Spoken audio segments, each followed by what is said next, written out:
jingle still, Steve.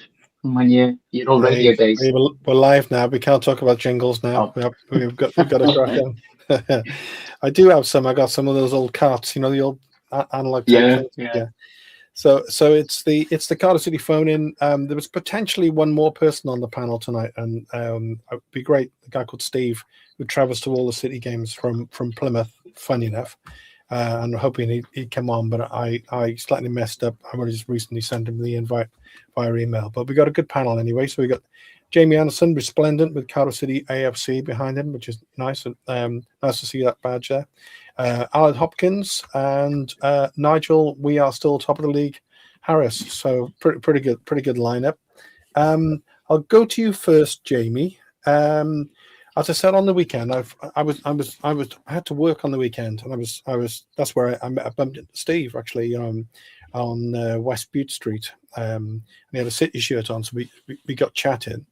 But and then when I finished working there, I was on the way back. It was half time. We were 3-1 up. I thought, great, loads of goals coming, but not much happened. But even having said that, against one of our major rivals, really in their eyes, yeah. Really comfortable win, really comfy win. Was it as comfy as it sounds, Jamie? Yeah, I think we dominated from start to finish. Okay, they had a penalty, but I think that just put us up another gear. It was nice for Jack Wilshere to leave the stadium with a lot of pie on his face with his comments the week before. And the highlight for me, one of them was the song that the fans started singing, which is "You're just a shit Aaron Ramsey." So yeah, it was a good day all round. Excellent. Looks like Steve is going to join us now, which is really good news. That thing with the manager beforehand, Jack Wilshere obviously had a really good career.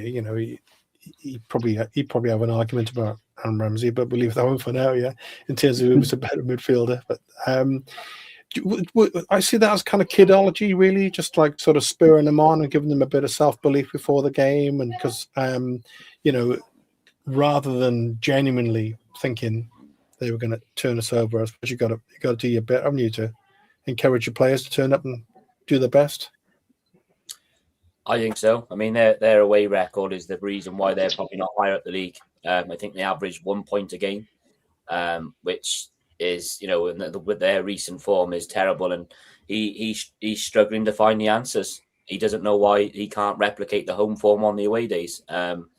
And yeah, listen, and today we played what's in front of us, don't we? And we played very well. It was lovely to see Alex Robertson in the six. We played free-flowing football. Ollie Tanner flying down the wing, getting another assist. Perry NG, wow. Wow, give the guy a new contract already. And like Nigel just got there, and we're still top of the league with a lovely result that happened in Lincoln. Yeah, and Aled, talking about Perry NG, reading up on it, and Brian Barry Murphy said he'd heard all about it, but he'd not actually seen one in real life, and then he scored that goal. But it's indicative, isn't it, of the fact that so many of our players, are taking it in turns to score goals. They're all sort of chipping in with goals, aren't they? Which is great to see, isn't it?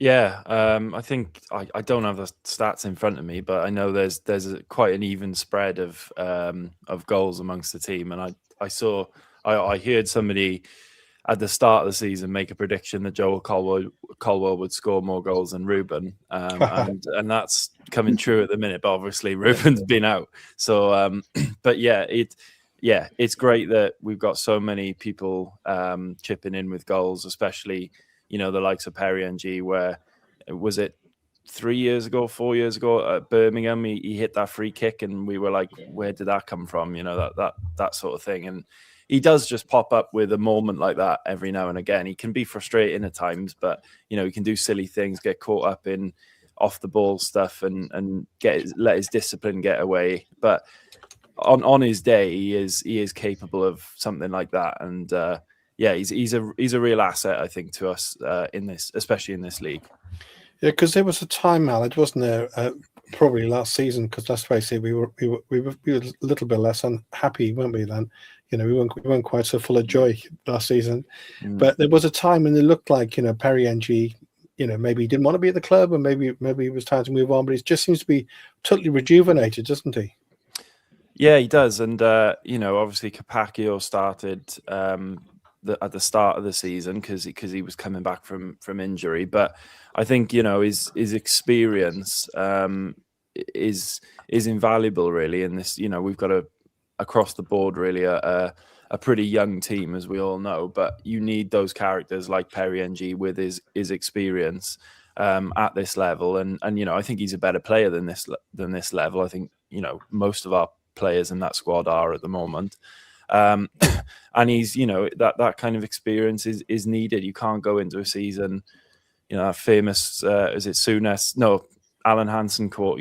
You can't win anything with kids. Yeah, and to some extent I agree, but you need that experience in the squad, and he's not only providing depth and support to Capaccio when he's been out in and out of the team, but he's contributing, as we all know he can as well. Yeah, and Nigel, of course, Perry NG and Wintle, the good mates, they put together a crew and all the rest of it, and I suppose they're both kind of spurring each other on, because again, Ryan Wintle's another one who just seems to have really kind of turned the corner this season, doesn't he? It's just good news all round, Nigel, isn't it, really? There's so many players who rejuvenated, aren't there, in the BBM? I mean, this time last year, I think a lot of City fans couldn't have cared if we got rid of Wintle and NG last summer, because they were, Wintle wasn't around, was he? And he wasn't even getting much game time at Millwall. And NG seemed to spend more of his time learning out, just carrying out dark arts and concentrating on football. And they both turned themselves around this season. But they're not the only ones. I mean, Callum Chambers is another player. I think, he's experienced, but he didn't look like he was really producing well enough for City last season, and even in the early part of this season. But the last 3-4 months, I don't think it's been a weak performer in the team. And Rotherham last week, I went up to Rotherham, and Luton this week. I think they're two of the magical performances. The first half, especially against Luton, we could have been 5-1 at half time, not 3-1. When they turned it on after the penalty, Luton couldn't live with us at all. And it's just fantastic to see. You've just got to enjoy these times. But I think BBM's right. I think he said the longer the season goes on, he's confident that they are going to get better. And it certainly looked like that the last couple of weeks. Yeah. I mean, some of the flow in football, some of the moves, when you actually see the number of passes and the moves where we're playing around the park, it just seems to be so absolutely buoyant and full of confidence, don't they? Yeah, and there's an end product now, isn't there? A few weeks ago we were talking about there's a lot of passing going on. There's not much of an end product. We've scored 12 in the last 4 league games now. Top scorers in the division. So, there is an end product, and possibly Ollie Tanner coming back into it has made a bit of a difference up front, because there's a different attacking dimension to the team. But, every player is just come on leaps and bounds. And the most impressive thing to me is that we are losing players for injury or, suspension. It doesn't seem to have upset us at all. Whoever comes in just fits in perfectly, isn't it? And, Salek, when we lost him, we thought, that's going to be problems. Hasn't been at all. Ruben Colwell, when he went out injured, we thought that was going to be devastating on the season. Hasn't been at all. And that's testimony to the coaching, BBM, and what the players are doing, that nothing puts us on our stride at all. It's just magnificent to see. Yeah, it's so different, Jamie, isn't it? To last season. Steve, I don't know whether you can hear us, or we can't see you at the moment. If you can hear us, say hello. Be nice to hear from you. Or I know it's the first time we've come on. You're struggling with technology a bit, but so Steve is the guy who travels to every home game from Plymouth. So I really would like to get him on. Jamie, we were talking before this we went live. About that thing, which I think is the same as me on it. I thought it was just really nicely done. The guy from the Luton Supporters Trust after the game. I don't know whether he does that every game, but he must have had someone filming him and whatever. And the sound was quite good. Just a really kind of honest, well thought out, considered, and very complimentary analysis of the game, recognizing that we basically blew him off the park. Yeah. He did an immediate post-game review, didn't he? And he was, calm, and he was collective, and he praised us. They've also done one with another member of the Supporters Trust they've got, and he said, I know Cardiff fans, for whatever reason, in the past probably have got their hopes up and they've waited to fall. He said, but we've seen the likes of Lincoln, we've seen the other teams, he said, and you're by far ahead of it, ahead of them. But the biggest thing they were confused with more than anything was we both went down at the same time. But what we've done, which they haven't done, is we've got a way of playing. We've got a group of players that are very, very good, and they're good at what we do. And like I said, I think we dominated from start to finish on Saturday. And even with the penalty, I think in years gone by, we would have conceded and we would have kind of had a sticky spell for 25 minutes or whatever. We just let it get on, like similar to the Rotherham game with the Wintle red card. Okay, right, now we need to pick it up again. And they did. And I think that resonates when you look at the sideline and you see BBM. And like I said, he's like a Duracell bunny. He's bouncing, he's heading, he's kicking everything. And listen, we've always said negative traits can be infectious, but so can positive traits. And I think you mentioned Callum Chambers there. Callum Chambers, people probably raised an eyebrow thinking, why is he club captain? We're starting to see the reasons why. He is experienced, he's calm, he's collective, and we've got a great hold of, a good nucleus of, mature and youthfulness that has shown us to where we are now, I think. Yeah, and that's interesting, isn't it? Again, with Callum Chambers, we don't really know what his salary is, and it's none of our business really. But he's one of those players who, along with Robbo, was on some, fairly kind of weird site saying he's like, stupidly paid more than other players in the division. But again, he's the one that everyone said, no, he's not a central defender. He can't defend. But at times, he's really played that captain's role. Jamie, do you think he's going to? Do you get feeling that's going to continue if and when we do go to the next level? I think it depends if BBM stays.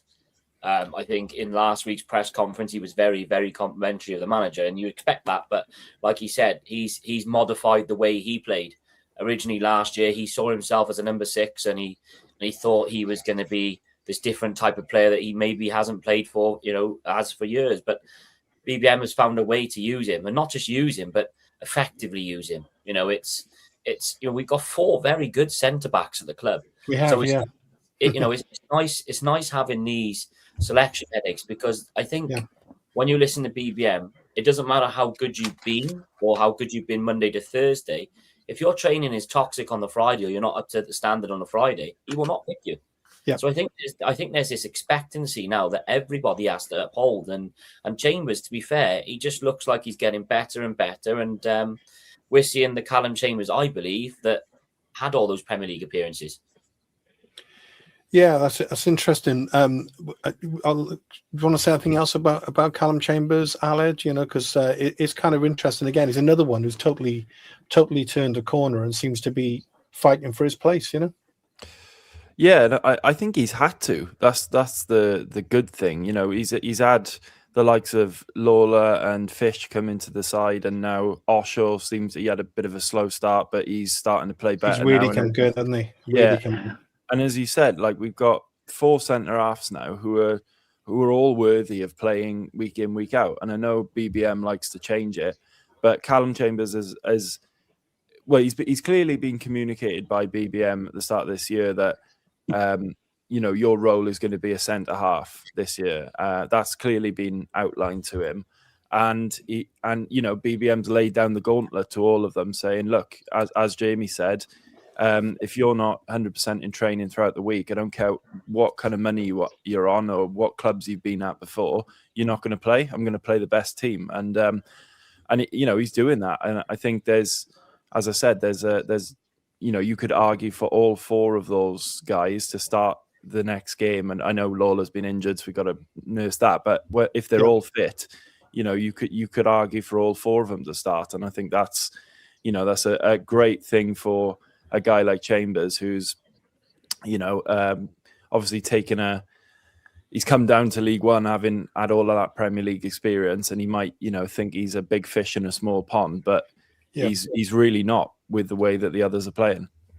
No, that's right, and it's incredible. I'm amazed really how well we've done. We didn't really sign out anyone, let loads of players go. But we stuck with the youngsters, gave them the chance, and they've just absolutely jumped up for it. Steve Thomas brought something up. I'll start with you, and I might go around the panel on this one. Then I'll start with you, Aled. Steve Thomas, amazed. Hello, Steve. Perhaps I shouldn't be that Jack Wilshere didn't know the double jeopardy rule on the penalty. But I suppose firstly, I suppose the penalty itself, was it a clear-cut penalty, and was it a goal scoring opportunity, and should it have been a red? Yeah, well, I initially was confused by that. I was like, if he's given the penalty, surely that's got to be a red card. But having looked into it more, I guess, yeah, that is the rule. Initially, from that side angle, Mad rule, isn't it? It's a mad rule. It is a mad rule. Yeah, I think it should be a red card. Crazy to me. Yeah, it should be. If that was the other way around, we'd be shouting for the red card. Obviously, I'm glad it wasn't, but.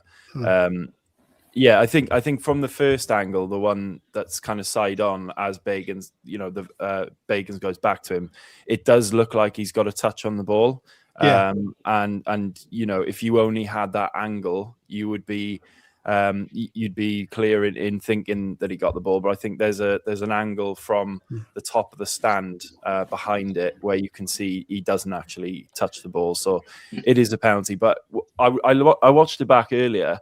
And I looked at the referee as soon as the tackle was made, and he looks straight to the linesman. And obviously they've got a headset on. I think he asked the linesman penalty or no penalty, and the linesman's gone, yeah, penalty, because there's a delay in that decision as well. There was 2 or 3 seconds before he made the decision. So I think he's really relied on his linesman there. And yeah, in fairness, that it's the right decision. Okay, and Nige, there was also talk about it shouldn't even have got as far as that. The lad was offside anyway. What's your thoughts on that, Nige? Oh no, I didn't know about that. I thought it was fair enough, but I think that double jeopardy rule is good actually, because if he'd deliberately gone to take out the player, it would have been a red card. But he made an honest attempt at the ball. If that had happened outside the penalty area, it would have been a yellow card, not a red. It was inside, but because he went for the ball, that's fine. I think. And that to me seems fair enough, because, to go goal down, lose a player over what was an honest attempt at the ball would have been is very harsh. So I think it's a good rule, that one. But the impressive thing for me is, as Jamie said, when we've had those setbacks the last couple of games, it's had no impact on them at all. Wintle was sent off last week and they raised their game. That penalty went in, and there's no panic. There's confidence, and we just took over that game, and Luton, in that first half, the last 15, 20 minutes of that first half, we were being seriously outclassed by us, and taken to town. And like I said, it was 3-1. It could have been 4-5. Osho at the bar. There were a couple of just went inches wide deflections and things. It was, and second week running, the only shot they've had one shot on target all game. That was the penalty. Rotherham only had one shot on target. The week before with 10 men. So it's not just we're scoring goals at the one end; it's how well we're doing at the other end as well. There's teams are being completely shut out by us at the moment, and if it continues for another few weeks, we'll be celebrating, won't we? We can start the celebrations, but way to go yet. So, Steve, I think we'll be all right. Steve Jones, you're in the room. Can you hear us all okay? I can hear you now. Yeah. Great. So, I don't know. From my point of view, I was on West Bute Street on Saturday doing some work, and then this guy wandered past with a City shirt and told me you travel from Plymouth to every game. So thanks for coming on. Yes, I love it. Actually, I wouldn't miss it for the world, honestly.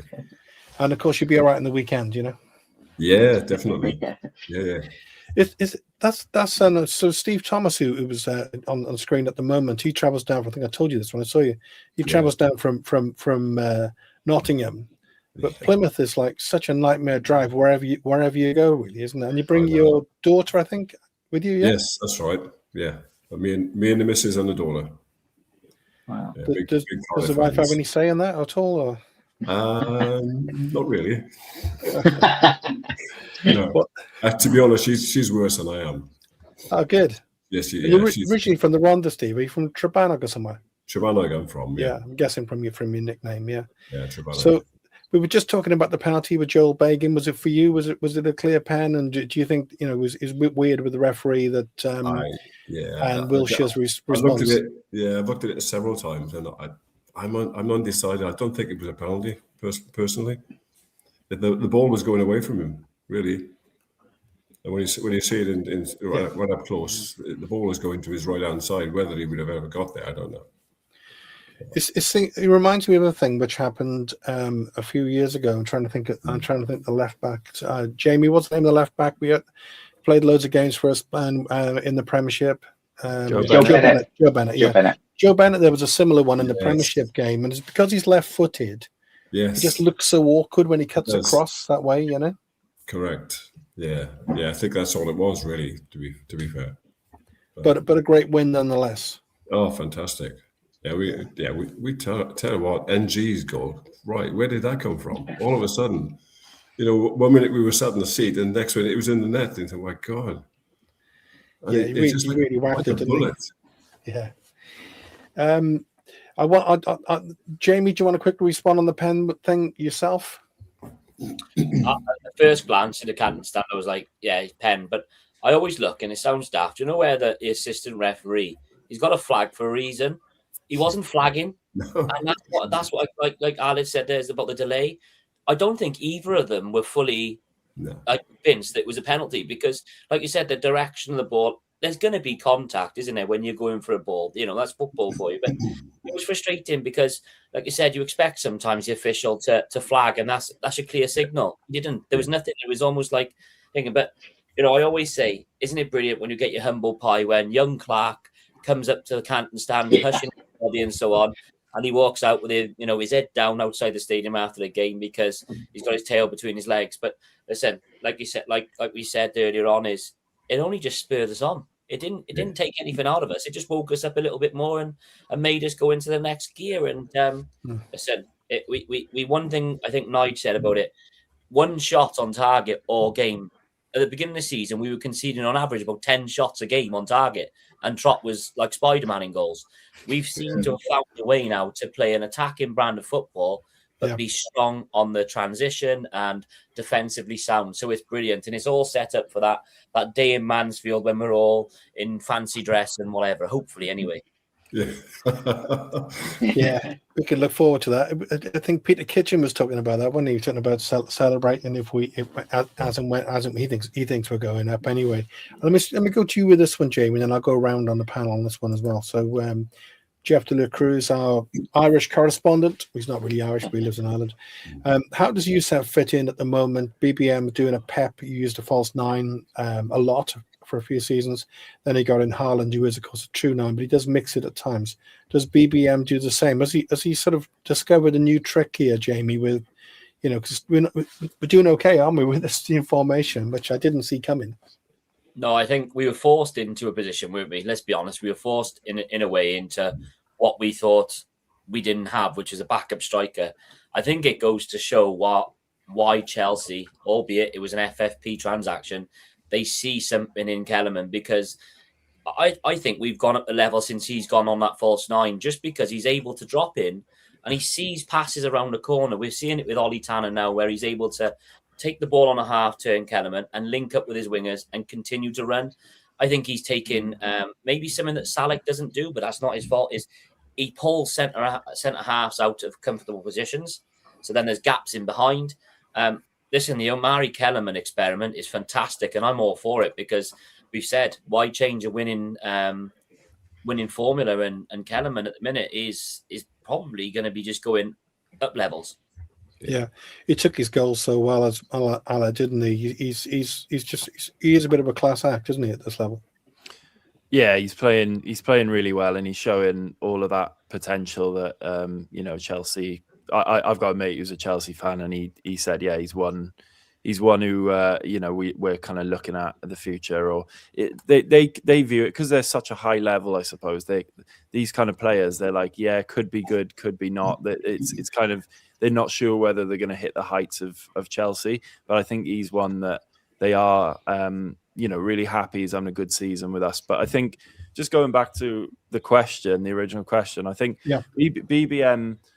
I think BBM's such a good manager that I think he adapts his team based on the opposition as well. So, like, for example, Wimbledon tomorrow night, I think, from what I've seen of Wimbledon, I think they're more of a sort of direct physical team. And if Salek was fully fit, I think that would be the type of game Salek would play in, because I think, Wimbledon are going to try and kick us about the park a little bit and whatever. And I think, Salek would be a little bit more robust in that. And he showed that with, he changes the centre half pairing every week.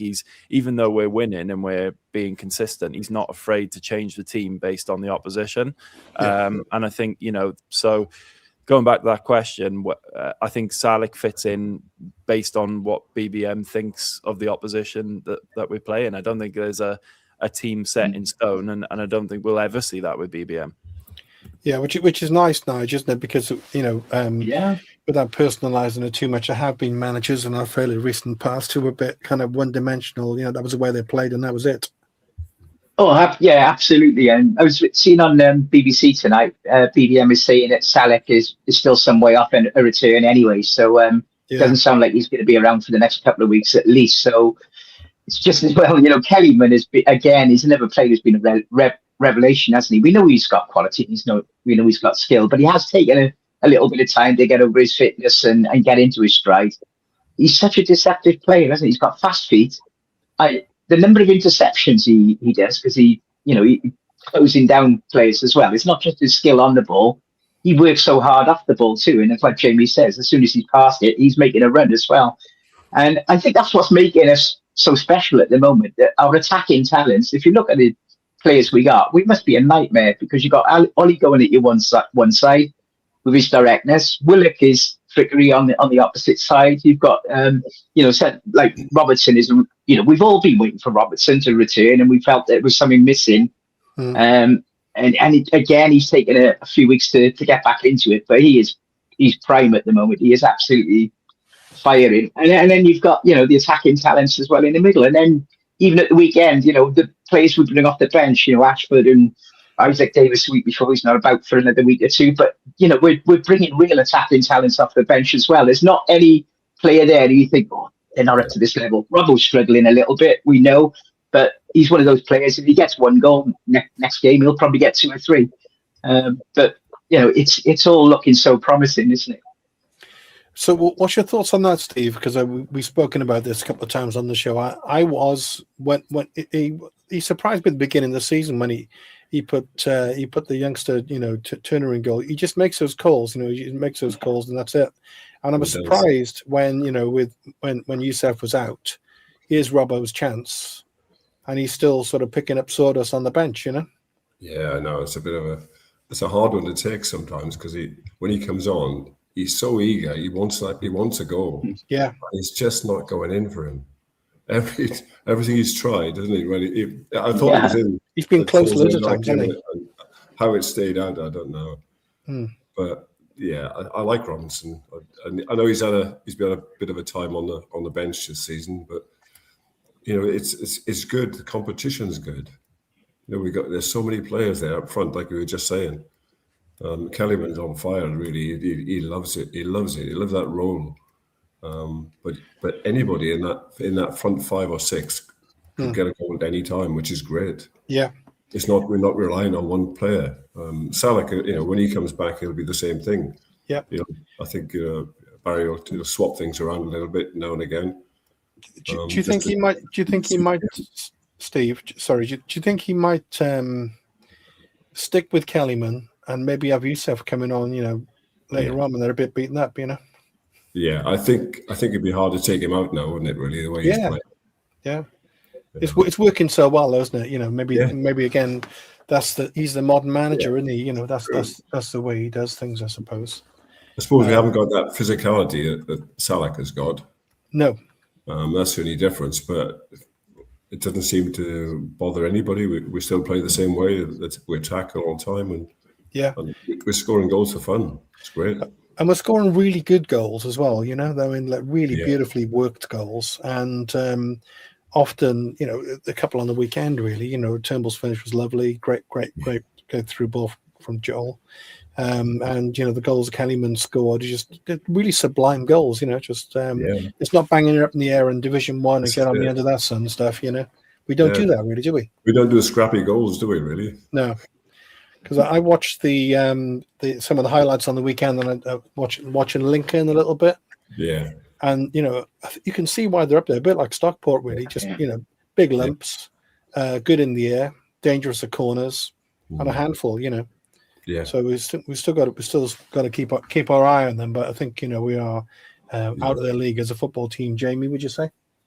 Yeah, I a slightly controversial take would be that when you have Salah in there, you probably know what his game is, which is almost like a typical League One defender is a physical game. And I think at times, maybe because of his quality, but his ability, I think the manager is levels ahead with his football IQ than any other manager in the league. And I think we're seeing that because, he's got the ability, like I said, it's about being proactive or reactive. And in the past, we've been more reactive because we're losing games, whereas he's got a plan. And like you said, this Kellerman change isn't by fluke.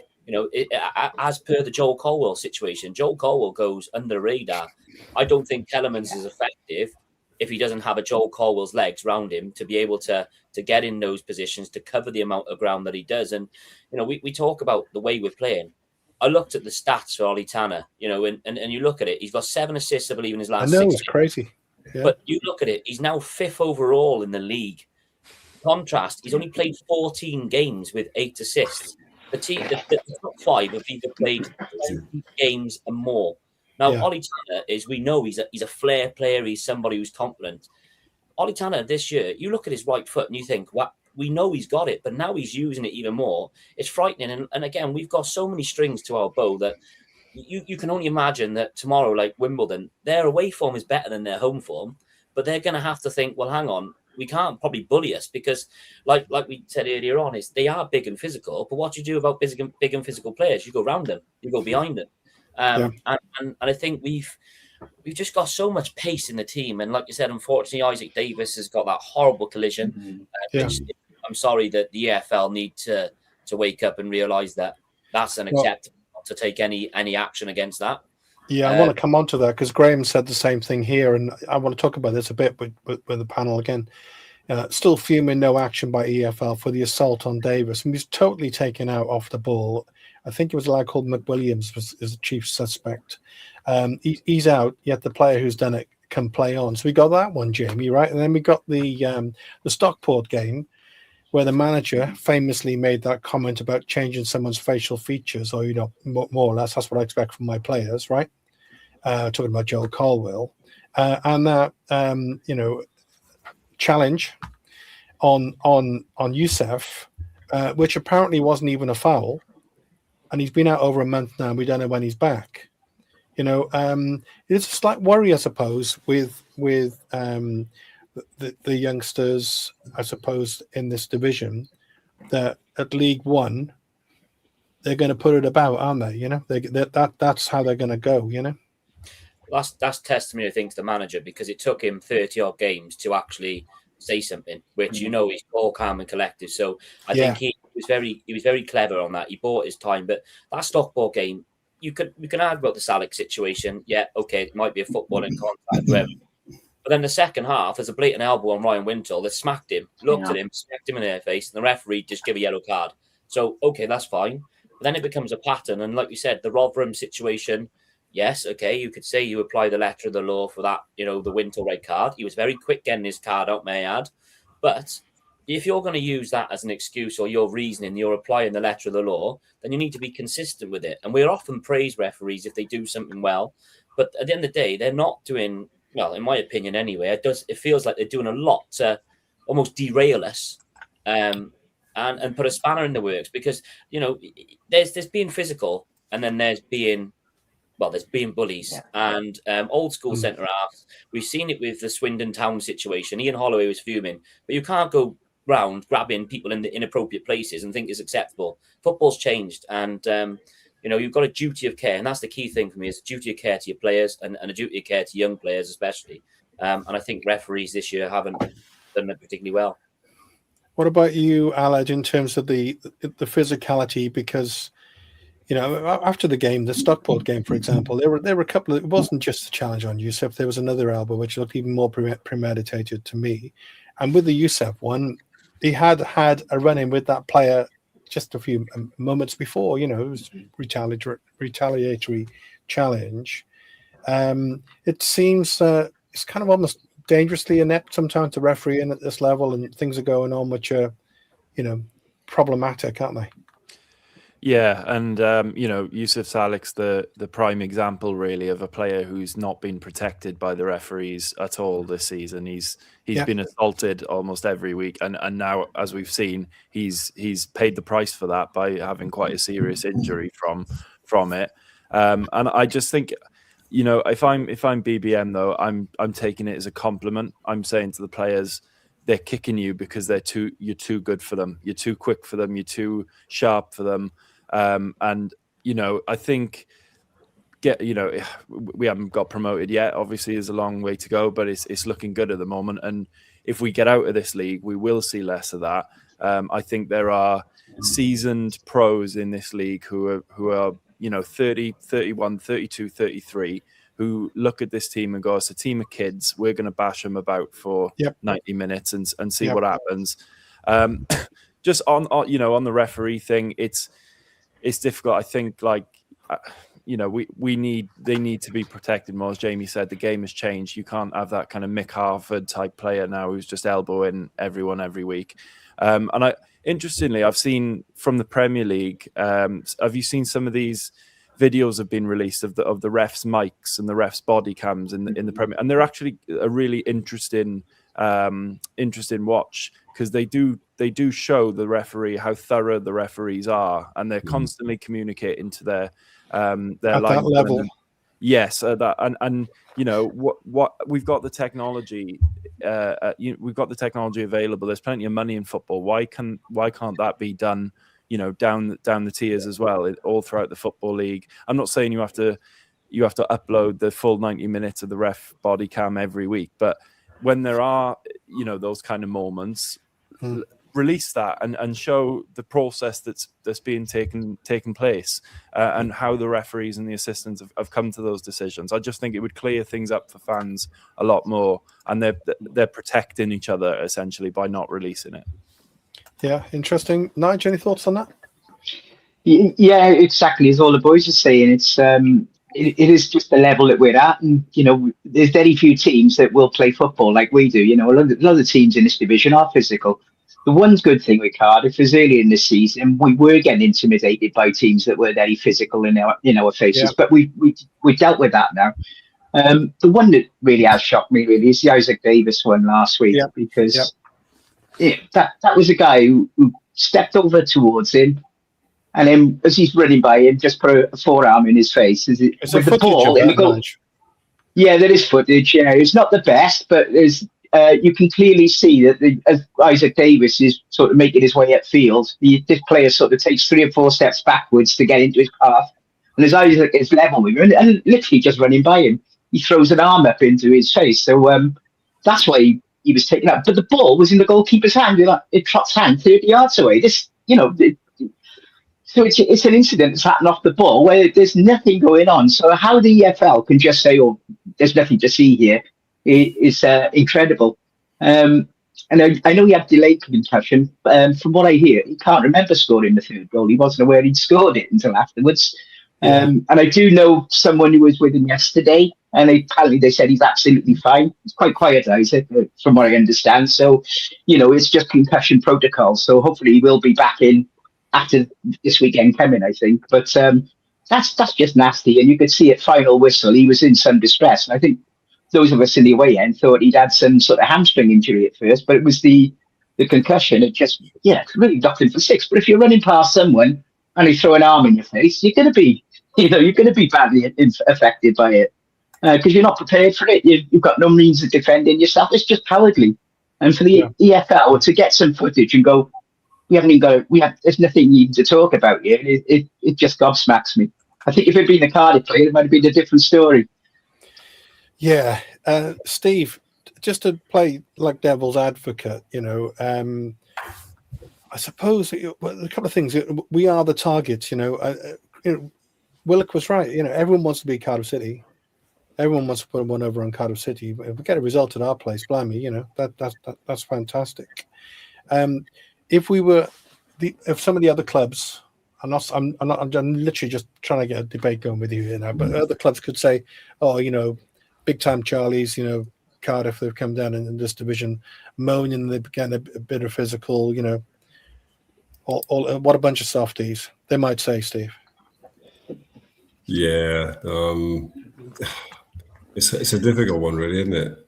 Because you expect so much when you go out on the pitch. You're gonna get pushed around, and one or two will hold a bit of a grudge, and they'll get them back later in the day or whatever.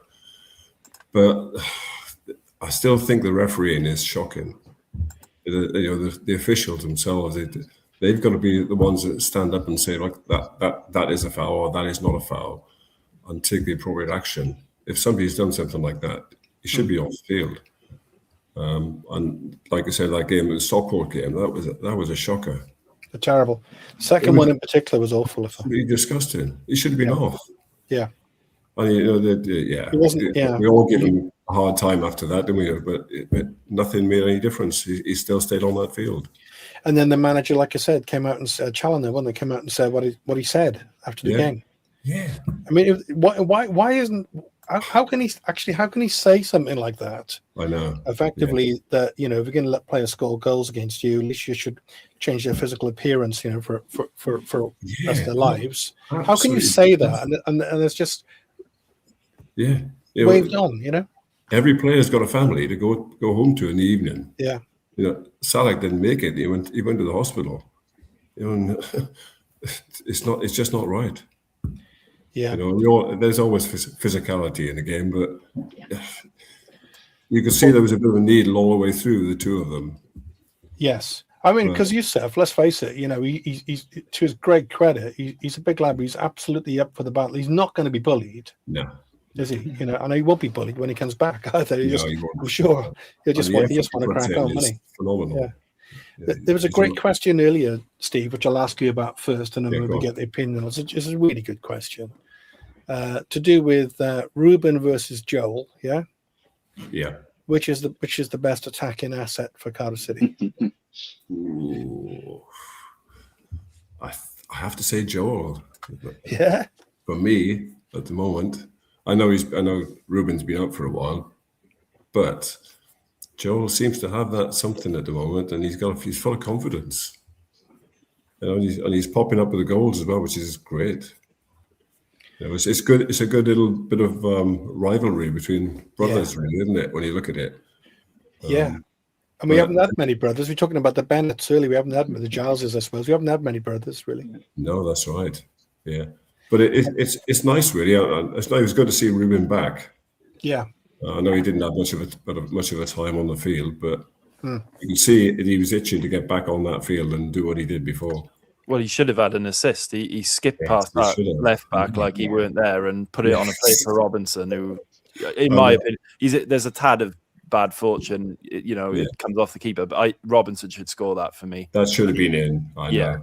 Yeah. I thought it was in at the time because everybody stood up in front of me, so I couldn't see it. But then, there we go.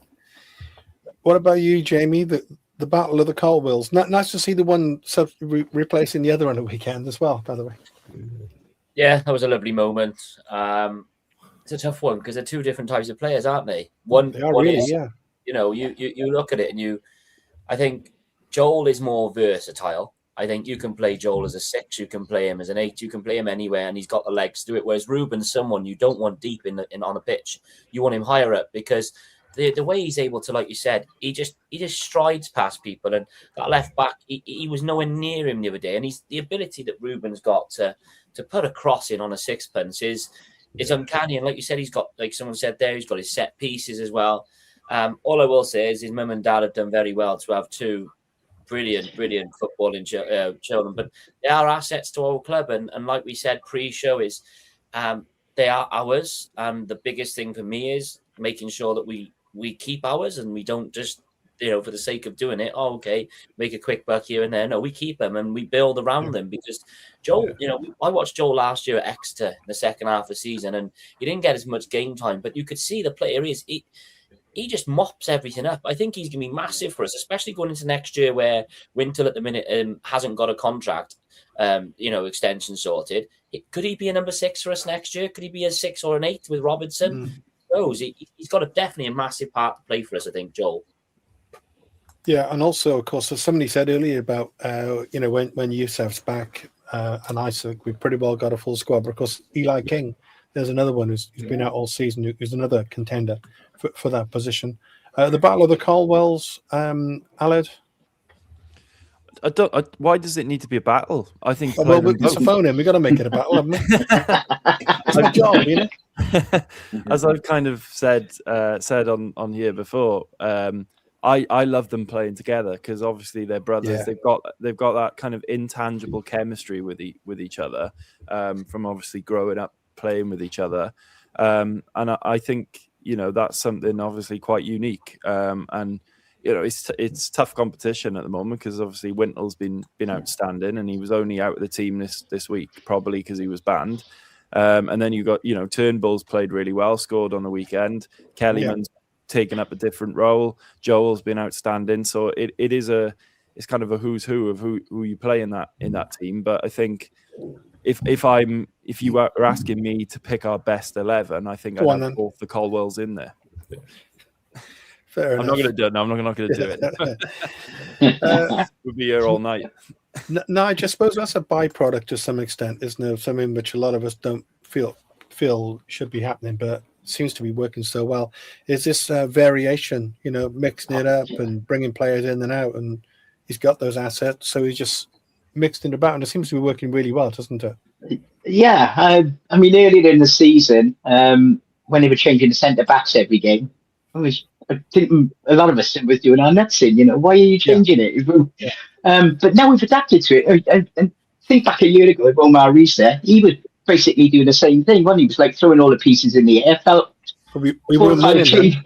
No, there were 4 or 5 changes every game, and we were all crucifying him for what he was doing because it made no sense. But a year on, BBM's doing pretty much the same thing, but it's having a magnificent impact. And it goes against all your gut instincts, really, doesn't it? To just change winning teams every week, And I've got no doubt again tomorrow we'll see at least 4 changes. I would imagine tomorrow, but it's not going to bother us because we've now got accustomed to it, and whoever goes into that team, whatever position they're asked to do, they're going to know their job and they're going to do it. It's and it's testimony to the coaching and the training and the drills that they have down there that they're able to do that because and how good a coach BBM is, because I can't imagine there's many other teams who could change game to game like we do and lose the players that we do for different reasons and have nil impact at all on performance or results.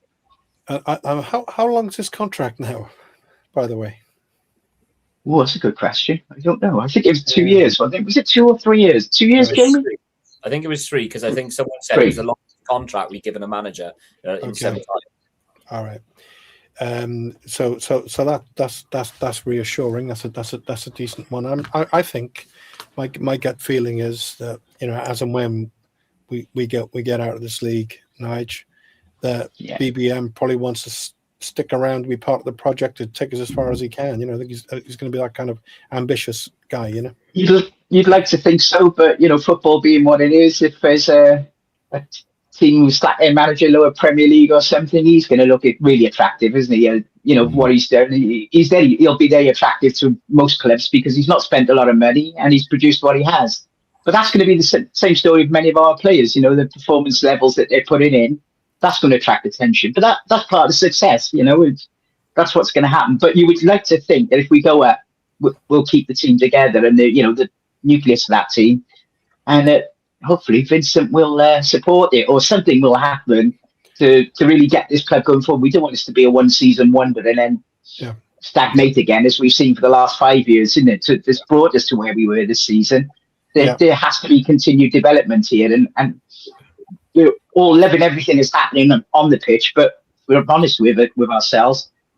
Off the pitch, nothing much has changed at the club. We're just doing extremely well football-wise. So the acid test is going to come. The acid test is this summer. If we go up, what are the club going to do then? And we still don't know. We've got less than 10 minutes, but obviously the Emmy Salah case has got to play out, and that's going to have an impact on the future, I think, in lots of ways. Nigel, we talked earlier about brothers. We mentioned the Giles, Paul and David. My favorite pairing was the Bennetts. you're raving about them before. For anyone who didn't see the Bennetts, want to give us a few seconds on Gary strolling through centre defence and getting Dave away down the right wing?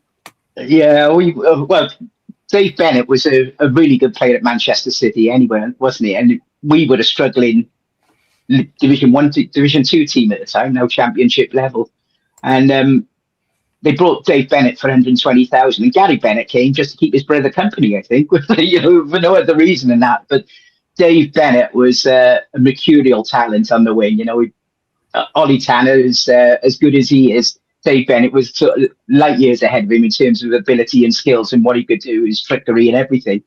And he would weigh in with quite a few goals over the season as well. And we were talking before the show, weren't we, when he played for the Coventry in the cup final and starred. And I think, a lot of people thought he was Brazilian. He was that good that day.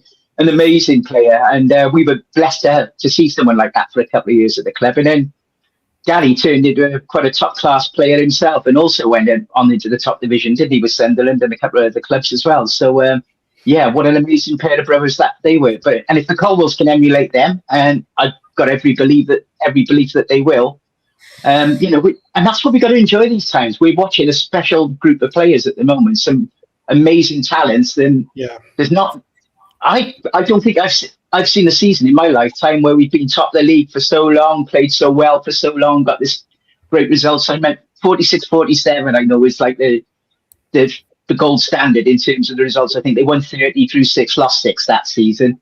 And we've had nothing else like that since, even though we've been champions a couple of times. This is absolutely stunning what we're doing at the moment, isn't it? Unbeaten in 11, and the way they're playing at the moment, you could think it's not inconceivable they might not lose a game then the rest of the season. Of course, that can happen, but you don't feel like they will at the moment, because they're playing that well. And 15 games to go, Steve, on the weekend, obviously, with Lincoln and Bolton drawing, takes us 4 points ahead of second, 10 points ahead of fourth, and 20 points ahead of seventh now, which is Luton, which we should be okay for the playoffs, But even as a City fan, we can't blow this one. We'd be all right. So obviously the Bennett brothers were great days, and I'm sure you remember the excitement. Dave Bennett coming down the right every time on the bob bank, he'd get the ball, the whole place was lifted. But it's funny, isn't it, Steve? It's kind of funny how this has worked out. I think I can safely say that as City fans, we're all, this season in League One has blown the Premiership seasons out of the water. Oh yes, yeah, definitely. It's been a ride to the top for the whole season so far, and I can't believe that. Like I said, that they're still top of the league, and we've been there for most of the season. Let's be fair, and it's brilliant, and to be that far ahead of third and fourth place, it just gives you, it's great. It's just the joy, if you like, and the effort the boys have been put in, and they deserved every point that they've gained. I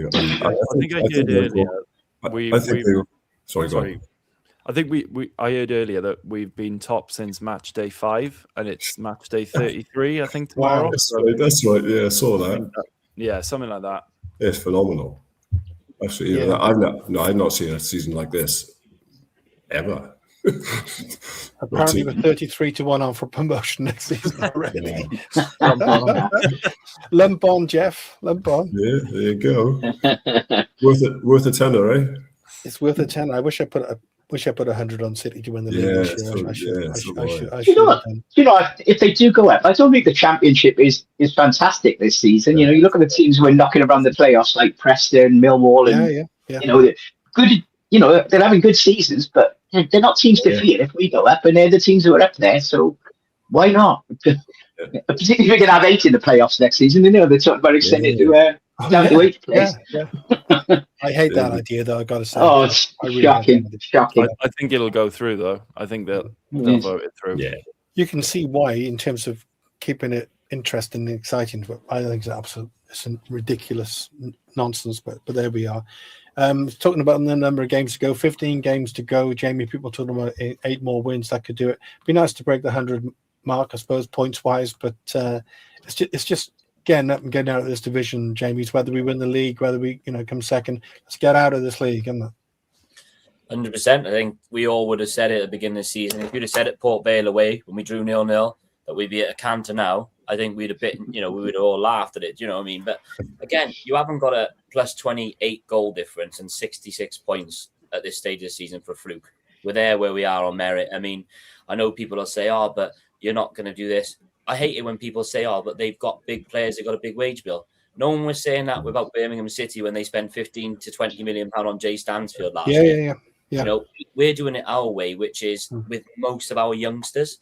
And at first, I was a bit, had that bit of trepidation, thinking, "Oh my goodness, is it going to work?" Yeah.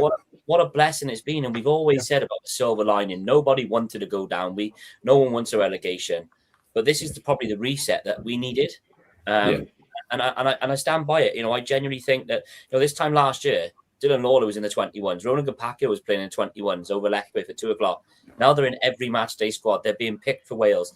There's a reason why that they are being picked is because the manager that we finally have got right has given them the platform to perform. And listen, I still think we're going to be there. I mean, I'm looking now, 3rd place on 56 points, but they've only got a plus 12 goal difference. So you can add another point on that 10 just to say that alone. We're plus 20, we're plus 28, I think, aren't we? Yeah. So again, mate, that gap between 3rd, when I seen it, Drew, when Bolton scored the other day, I was buzzing. I almost celebrated in my head more than what I'd celebrated for the 2nd goal we scored, because I was thinking that was the result I wanted. I wanted them both to sort of drop points, because we dropped points the other week, didn't we? And Lincoln had gained the 2 on us. So we're nearly there. I'm not going to say the famous last words, because I'm sure someone could clip that up and say, But we're nearly there. We're not far off. Come the end of the season, we'll find a fat lady and bring her on to sing a song. Yeah, we'll see if we can do that. We got 2 big games this week. Of course, we got Wimbledon tomorrow, who thrashed us for what it's worth 5-1 in the Kickabout Cup. Jeff was talking about this season with 33-1 on for this season, not 33-1 for next season. He's pointed that one out. So Wimbledon at home tomorrow could be, again, what's going to be, I think, a very physical game again. And then, of course, we go to Steve's backyard to play Plymouth on the weekend. So, Steve, I'll go to you first. Give us predictions for those 2 games. 2-0 first game. Yep. And Plymouth, I'd like to say 2-1 to us, but Plymouth are playing bloody well, sadly. They've had a good run, haven't they? They've come good. My neighbour keeps rubbing it in and they're catching up. Over your garden fence, is he by any chance? No chance. But so I got a feeling we'll draw there. I think it'll be 2 each. Okay, that'd be fine. Another 4 points out of 2 games. Yeah, bingo. We might nick it. We played well last season until we got man sent off. Otherwise, we could have won that game. But actually, looking at the points over the last 6 games, Plymouth, I think I've got as many points as us over the last 6 games, actually, and Lincoln, and I think also Bolton, actually.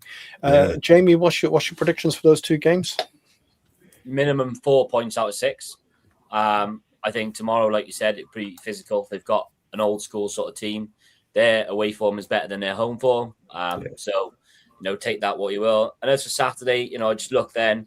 Out of the last 6 meetings against them, we've won 3, drew 2, and they've only won 1. So, and they're missing Joe Ralls, who unfortunately is out for the season. Which I think when he first signed, I thought he's going to do something against us, isn't he? But listen, the exact same date. Well, I think it's pretty much the same time as last year that we went down there. We got a draw last year down there, so right. I'd take a point. I've always said take a point at the minimum on the road, win your home games. It's a good foundation for going up, isn't it? Yeah. 2 points a game, you go up as champions generally. Aled, what's your predictions? I'll go 2-0 tomorrow night. I think it's going to be one of them games where we have to be patient and maybe wait an hour or so for the first goal. And then I think when they push a little bit for an equaliser at the end, we might get that comfort blanket in the last 5 minutes or so. Probably not a pretty one, but they're going to sit behind the ball probably, and we're just going to have to break them down. And I agree with Jamie. I think a point away at Plymouth on, they're playing well at the moment. Home Park's always a difficult place to go. It's a good atmosphere down there. I think they rely on their home form as well, based on just where they are in the country. Teams travelling down. We're not so bad where we're placed, but still a fair the northern teams travelling down there. It's a long trek, isn't it? So I'll go 1-1 for Saturday. Okay. It's about 500 meters from here. It's just down the road there. I'm overrunning, but I've got to ask you something before we go. Nige, do you want to give me quick 2 predictions? Yeah, it's interesting, isn't it? Because 4 of the next 5 after tomorrow are away, and the only home game in the next month is Lincoln after tomorrow night. So I think they've got to make tomorrow count, and I think they will. Again, I fancy them for a 3-0, maybe 3-1 tomorrow. Plymouth, yeah, again, like everyone else, I'd be more than happy with a draw there. But I've just got a funny feeling we're going to nick it. I just think we're in that vein of confidence and form at the moment that we will do. We can get a good result there as well, and hopefully that will carry us forward into the other challenges we got coming up after that. Okay, what a really cool T-shirt you're wearing tonight, CBGBs, by the way. Just Thank you. That, yeah. Steve, two questions. One of them is a yes/no. Yeah. Do you wear that shirt around the streets of Plymouth on a regular basis? Always. Well done. And secondly, and really great to get you on tonight. Thanks a lot. I'm glad we managed to get you on. Sorry I didn't send the invite earlier. How much would it mean to you to put one over on Plymouth in your back garden, more or less, this weekend? I'd love it. I'll be the first to go to my neighbour next door and say, "Sorry, mate, but we got it today." So tuned. Excellent. Well, let's hope it happens. Yeah, I hope so. Yeah. Yeah. And it's a good rivalry. To be fair, he's a nice lad, and we have a bit of a laugh and a joke. But when we tend to win and they lose, I don't see him for a while. He doesn't come out. Well, let's hope we don't see him for months. Yes. Yeah, very good. All right. Cheers, Steve. Thanks all the best, everybody. See you all. Cheers. Bye-bye. Yeah, Thank you. This channel is powered by an incredible membership community on Cardiff City World and patreon.com/Ace Podcast Nation. Becoming a member unlocks exclusive rewards from early access to live event tickets, bonus content, and even the occasional inside transfer scoop when we get it. But more importantly, it allows us to bring you top quality Cardiff City content 7 days a week. Across those 7 days, we're talking match previews, exclusive interviews, instant match reactions, the breakdown podcast, tactical deep dives, the spotlight series, Bluebirds Rewind, Academy Focus, and just so much more. Led by myself, backed by an army of passionate Cardiff City fans, this is content created by fans for fans. Balanced, professional, and 100% all about the club we all love. If you enjoy what we do, then join the community today and support what we are doing as we help to keep Cardiff City World flying high.